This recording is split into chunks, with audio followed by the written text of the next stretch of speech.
Hello everyone, कैसे हो सभी। शायद अब अच्छे हो, अब बहुत अच्छे हो और बहुत अच्छे रहो। मेरा यही दुआ है, मेरा यही प्रे है आपके लिए। ठीक है, आज हम पढ़ने वाले हैं कि जो भी हमारा एंटरप्रेन्योर्स है उसका कंट्रीब्यूशन क्या है सोसाइटी की तरफ, और रिस्क क्या है उसके बारे में थोड़ा सा जानेंगे, मिटिगेट कैसे करते हैं। आज मैं आपको ये बता दूंगा कि खुद से कैसे आंसर आपको एग्जाम में लिख के आना है। ठीक है, ये आपको पता चल जाएगा। तो चलिए चलते हैं हमारा ब्लैक बोर्ड में और देखते हैं कि क्या क्या कंट्रीब्यूशन है हमारा एंटरप्रेन्योर्स का सोसाइटी में। अब मैंने बहुत सारे लोगों को इसमें झगड़ते हुए देखा है लिटरली कि एंटरप्रेन्योर एंटरप्रेन्योर, आपको ये सब कुछ में नहीं जानना है। बस आपको ये जो है ना, इसका जो स्पेलिंग है वो आपको ठीक से लिखना है। और क्या करना है आपको, किसी से भी बात बात नहीं करनी इसके बारे में। ठीक है, थोड़ा सा कंट्रीब्यूशन के बारे में जानते हैं और ये बहुत ही आसान है एक्चुअली। सो कंट्रीब्यूशन क्या क्या है। एक तो है इकोनॉमिक डेवलपमेंट, है ना, कि मतलब जब कभी भी आपका एक कंपनी होता है ना, तो आपका इकोनॉमी भी बहुत बढ़ता है देश का।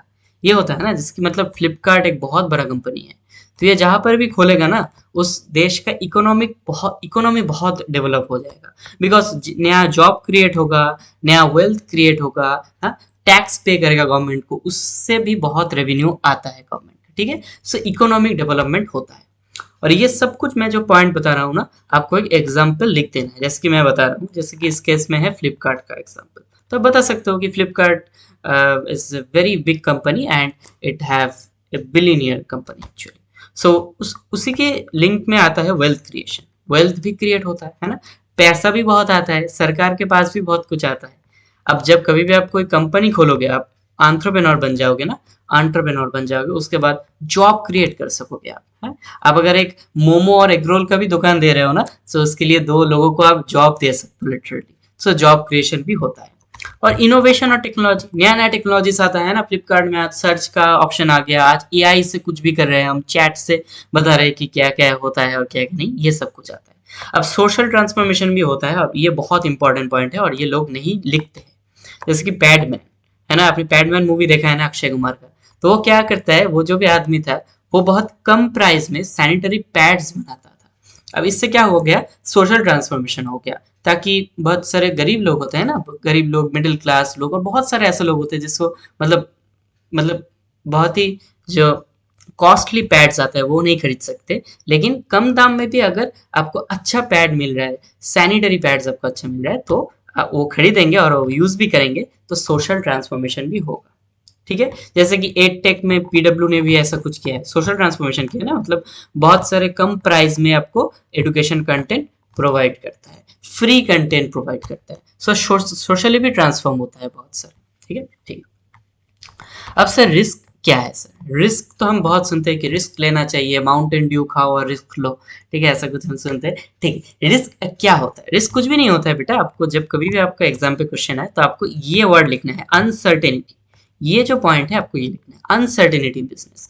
मतलब आज आपने एक मोमो का दुकान खुला, मोमो का दुकान आपने खोल दिया, तो आपको क्या देखना है कि ये बिजनेस चलेगा या नहीं चलेगा। अब हमने क्या किया, मोमो का दुकान है कि ऐसा जगह खुला आपने जहाँ पर ये नाला है, यहाँ पर कुछ भी है, और यहाँ पर ठीक है, और बहुत गंदगी है, तो वो दुकान चलेगा क्या, नहीं चलेगा। तो आपको रिस्क पहले जानना है कि मैंने मतलब ऐसा एक नेचर में खुला है दुकान कि उसमें तो लोग नहीं आएगा, तो मुझे दुकान एक ऐसा जगह खोलना है जहाँ पर साफ सफाई हो सर। तो ये होता है कि आपको रिस्क कैलकुलेट करना है। जब कभी भी आप बहुत बड़ा बिजनेस करोगे तो आपको रिस्क आएगा, तो रिस्क को आपको अवॉइड नहीं करना है। क्या नहीं करना है बेटा, अवॉइड नहीं करना है, आपको मैनेज करना है। मैनेज करना है और उसको रिड्यूस करना है, मतलब कम करना है। अब रिस्क को एकदम खत्म नहीं कर सकते हो। ये वो टीनेज वाला प्यार की तरह है कि आप खत्म नहीं कर सकते हो आपको उसके लिए प्यार। आप उसको थोड़ा सा घटा सकते हो कि ठीक है वो लड़की अच्छा नहीं है, मुझे पसंद नहीं, ऐसा आप कुछ कर सकते हो। सबको मैनेज और रिड्यूस करना बहुत इंपॉर्टेंट है। ठीक है, सबको क्या करना है, risk should be calculated, risk should be taken. आपको रिस्क लेना है, जैसे बोलते हैं ना माउंटेन ड्यू के ऐड में, वही आपको करना है, calculated risk. Calculated risk should be taken, आपको रिस्क लेके देखना है कि यहाँ पर कोरियन कोई भी कैफे नहीं है, तो मैं कोरियन कैफे खोल के देखता हूँ कि लोग आते हैं कि नहीं आते। अब रिस्क क्या हो सकता है कि लोग नहीं आएंगे, ये रिस्क हो सकता है, तो वो रिस्क आपको लेना है, कैलकुलेटेड रिस्क। अगर आप कर सकते हो तो आपको बहुत ही आप बहुत माला माल हो जाओगे। अब ये एक बात आता है कि अनसर्टेनिटी, और ये जो मैनेज और रिड्यूस का प्रोसेस है, इसको ही लोग फैंसी एक नाम दे दिया है, वो उसका नाम है रिस्क मिटिगेशन। किससे कहते हैं रिस्क मिटिगेशन? रिड्यूस करना और controlling the negative effect of risk. Reduce करना है आपको रिस्क, और जो नेगेटिव इफेक्ट है उसको कम से कम रखना है। ठीक है, जैसे कि मैं एक स्विगी का मतलब एग्जांपल आपको दूंगा तो आपको एकदम मतलब बहुत ही बढ़िया तरीके से समझ आ जाएगा। जैसे कि स्विगी, स्विगी ने जब कंपनी खोला तब क्या पूरा मतलब वर्ल्ड में कंपनी खोल दिया, खोल खोल के रख दिया कि नया एक कंपनी है मैं तो खोल के रख दिया स्विगी? ऐसा नहीं होता है ना। क्या किया, पहले एक स्मॉल एरिया में स्विगी को खोला। ये एक स्मॉल एरिया है, ये मान लो आपका लोकेलिटी है, इसमें आपने एक ऑनलाइन डिलीवरी खोला है। उसके बाद आपने क्या किया, लोगों का रिव्यू लिया कि सच में क्या मेरा डिलीवरी अच्छा है, सच में लोगों का रिव्यू अच्छा आ रहा है, खाना गर्म आ रहा है कि नहीं आ रहा है। तो आपने क्या किया, कैलकुलेटेड जो रिस्क है, रिस्क तो होगा ही, पहला जब आप कोई बिजनेस क्रिएट कर रहे हो स्विगी जैसा, तो आपको रिस्क हो ही सकता है, ऐसा हो सकता है कि लोग पसंद ना करें, गरम खाना लोगों के पास नहीं आ रहा है, ऐसा हो सकता है। तो आपने क्या किया, एक छोटा सा एरिया में उसको खोला, उसको मतलब रिस्क को कम से कम रखा, छोटा सा एरिया में खोला। उसके बाद रिव्यू लिया, अगर रिव्यू अच्छा हो तो उसको थोड़ा और बढ़ा किया बिजनेस को, फिर से रिव्यू लिया, अगर थोड़ा सा और अच्छा हो तो और बढ़ा किया। ऐसे रिस्क को रिड्यूस किया जाता है। सो कैलकुलेट, यहाँ पर ये हर एक पॉइंट में आपको एक रिस्क, नया रिस्क मिलेगा। जब कभी भी आप बिजनेस को बढ़ाओगे, वो बढ़ाने की जो प्रोसेस है उसमें आपको एक नया नया रिस्क हर एक मोड़ पे मिलेगा।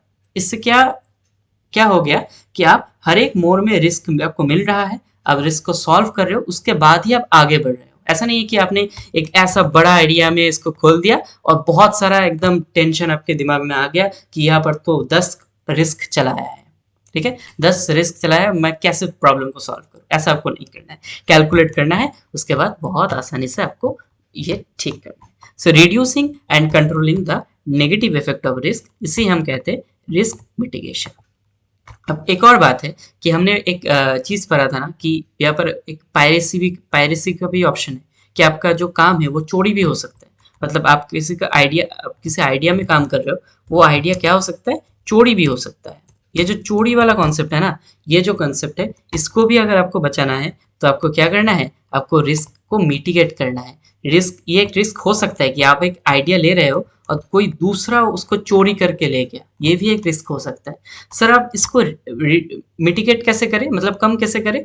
तो वही है कि आपका जो ऑथोराइज कर लो, आपका वर्क ऑथोराइज कर लो, लीगलाइज कर लो, है ना, पेटेंट बना लो, कुछ भी बना लो। सो आपको जो कानून है उस पर भी बहुत ध्यान देना होगा, रिस्क मिटिगेशन आपको अगर करना है। अब थोड़ा सा हम नोट्स में चले जाते हैं और यहाँ पर देखते हैं कि रिस्क को जो कुछ भी है उसको मिटिगेट कैसे करते हैं। तो कैसे मिटिगेट करते हैं रिस्क को, तो ये थोड़ा सा देख लेते हैं। अब हाउ टू मिटिगेट रिस्क, तो एक सॉलिड बिजनेस प्लान अगर पहले बनाओ। ये यहाँ पर देखो मैंने एग्जांपल दिया है, Swiggy tested it's idea in one city before expanding, मतलब पहले से एक्सपेंड नहीं किया है, एक सिटी में इसको खोल के देखा, वो अगर अच्छा चला फिर दूसरे सिटी में खोला, ऐसा है, ठीक है। तो सॉलिड बिजनेस प्लान होना चाहिए। मार्केट रिसर्च करो कि मेरे पहले भी एक कंपनी आया था जो कि डूब गया इसकी वजह से, हो सकता है ऐसा, ठीक है। तो ऐसा आपको मार्केट रिसर्च करना है कि पीपल क्या चाहता है, व्हाट पीपल वांट, गेस मत करो कुछ भी, ठीक है, सब कुछ साइंटिफिक है। स्टार्ट स्मॉल, ठीक है, start small, MVP, minimal viable product, आपको बहुत ही छोटा अमाउंट से बिजनेस को स्टार्ट करना है। उसके बाद क्या करना है, आपको लीगल्स, ये जो मैंने बताया लीगल कॉम्प्लियंस, मतलब लॉस को फॉलो करो, अपने बिजनेस को रजिस्टर करो ताकि कोई चोरी नहीं कर सकते, कॉपीराइट करो, आइडिया को कॉपीराइट करो, ठीक है, और ये सब कुछ आपको करना है। अब मैंने इसमें थोड़ा सा एक एनालॉजी दिया है कि रिस्क क्या है। अगर आप एक पिकनिक प्लान कर रहे हो तो रिस्क हो सकता है कि व्हाट इफ इट्स रेन, अगर बारिश हो तो वो रिस्क हो सकता है। और मिटिगेट कैसे करना है, वेदर को चेक कर लो पहले एआई से, अम्ब्रेला कैरी करो, और एक कवर्ड जो स्पॉट है वो चूज करो, है ना। मतलब ऐसा रिस्क के लिए आप अंडमान नहीं जाओगे ना, मतलब अगर बारिश आएगा तो आप थोड़ा सा वो देखो कि क्या जंगल में या कुछ भी, ऐसे आपको मिटिगेट करना है। तो आप समझ गए। तो आज हमने क्या क्या पढ़ा, आज पढ़ा contribution of entrepreneurs to society, risk mitigation और उसका थोड़ा सा एग्जाम्पल। आज यही तक रहने देते और बाद में फिर से लेके आएंगे और हमारा फर्स्ट चैप्टर हम खत्म करेंगे। Thanks for giving us your time, thank you.